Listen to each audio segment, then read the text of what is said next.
Most people listening to this clip will no doubt be aware that recently the only sanctioned reasoning one can give for any disparity in gender pay is to say that businesses are sexist, lest you be called one yourself. Okay, now so you kind of understand that. Now the advantage to being agreeable then is that you're good in teams and you're very much likely to give other people credit. The downside of being agreeable is that you're not very good at putting forward your own interests. And so one of the things that predicts salary across time, for example, is agreeableness, and it predicts it negatively. And so it's part of the reason why women get paid less than men. And this is something for the women in the class to really listen to, because how you get paid across time depends on a very large number of things, right? It depends on your skills and your abilities and your position and your social network and all of that. But the other thing it depends on is whether or not you actually go ask for money, or maybe that you don't even ask, because actually you don't ask for money. You tell people that you need to be paid more or something they don't like will happen. And I don't mean as a threat. I mean that you have to be willing, when you're negotiating, to have an alternative. You go talk to your boss, who isn't going to give you money, because everyone wants money, right? It's a competitive game. You're going to have to go there and say, look, here's what I do. Here's why it's useful. Here's why you have to give me more money. And this is my opportunities if you don't. And then you're not taking your boss's money anyways, because it's very frequently the case that he's working for a whopping big company. But he needs an excuse to give you money, because everyone's asking for money all the time. And so you have to put your case forward powerfully and disagreeably. Now, you don't want to do it too disagreeably, because then he's going to think that you're a son of a bitch, and maybe he's not going to give you anything, and maybe you'll get fired for being mouthy and all of that. And that certainly happens to people who are too disagreeable. You got to get the balance right, but it's definitely the case. And the other thing that happens to women that's also worth noting, and this is probably because they're higher in negative emotion, is they tend to underestimate their own utility in business settings, right? Because if you're trying to evaluate what you're like, and you're more tilted towards negative emotion, then the things that you do that are wrong are going to stand out more on the foreground than the things that you do that are right. So if you go into a negotiation and you're uncertain already because you have self-doubts, and then you're agreeable in the negotiation, what's going to happen is that you're not going to win as often.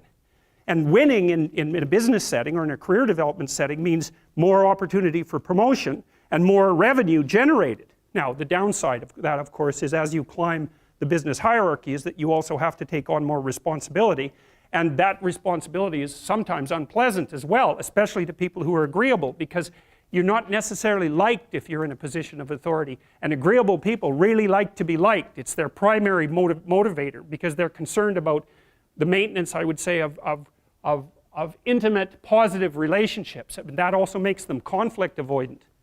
Okay, so now you guys can think about this, but I'll tell you why I think the personality differences between men and women exist. Now, these are speculative hypotheses, but they're reasonably well documented by the relevant literature. So let's think about it. The first thing we might think about is, what's the difference between men and women? Well, how do they differ? I think that women's nervous systems are not adapted to women. I think women's nervous systems are adapted to the mother-infant dyad.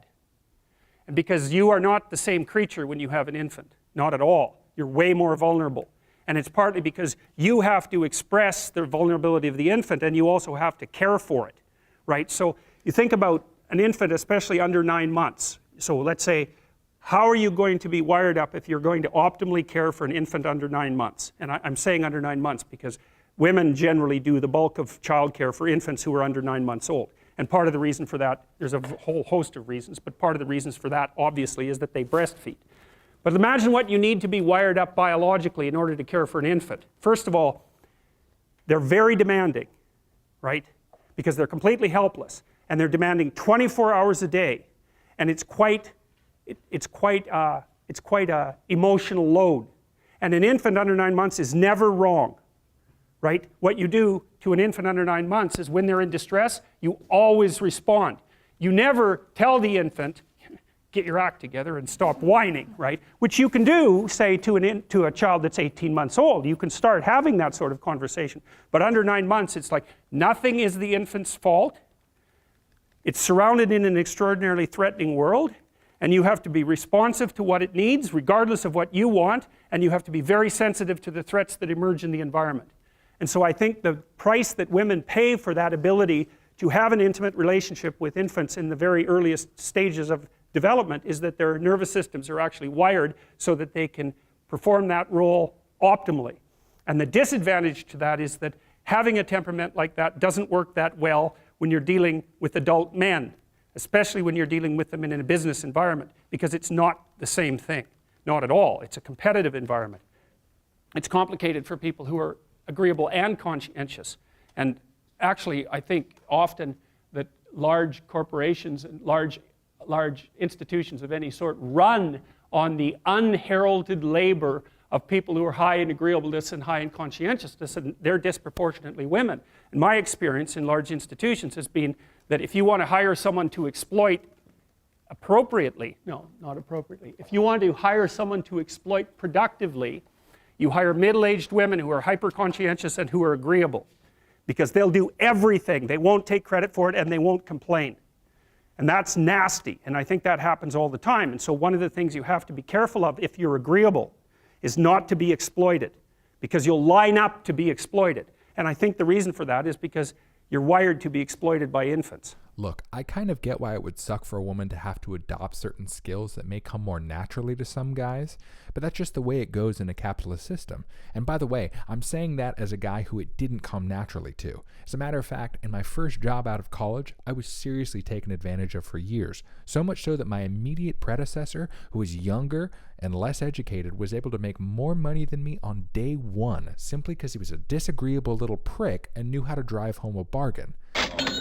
And yes, I know it's hip to criticize capitalism these days, but it's also one of the things that's allowed our society to get so advanced and so affluent that we're able to have discussions about equity in the first place.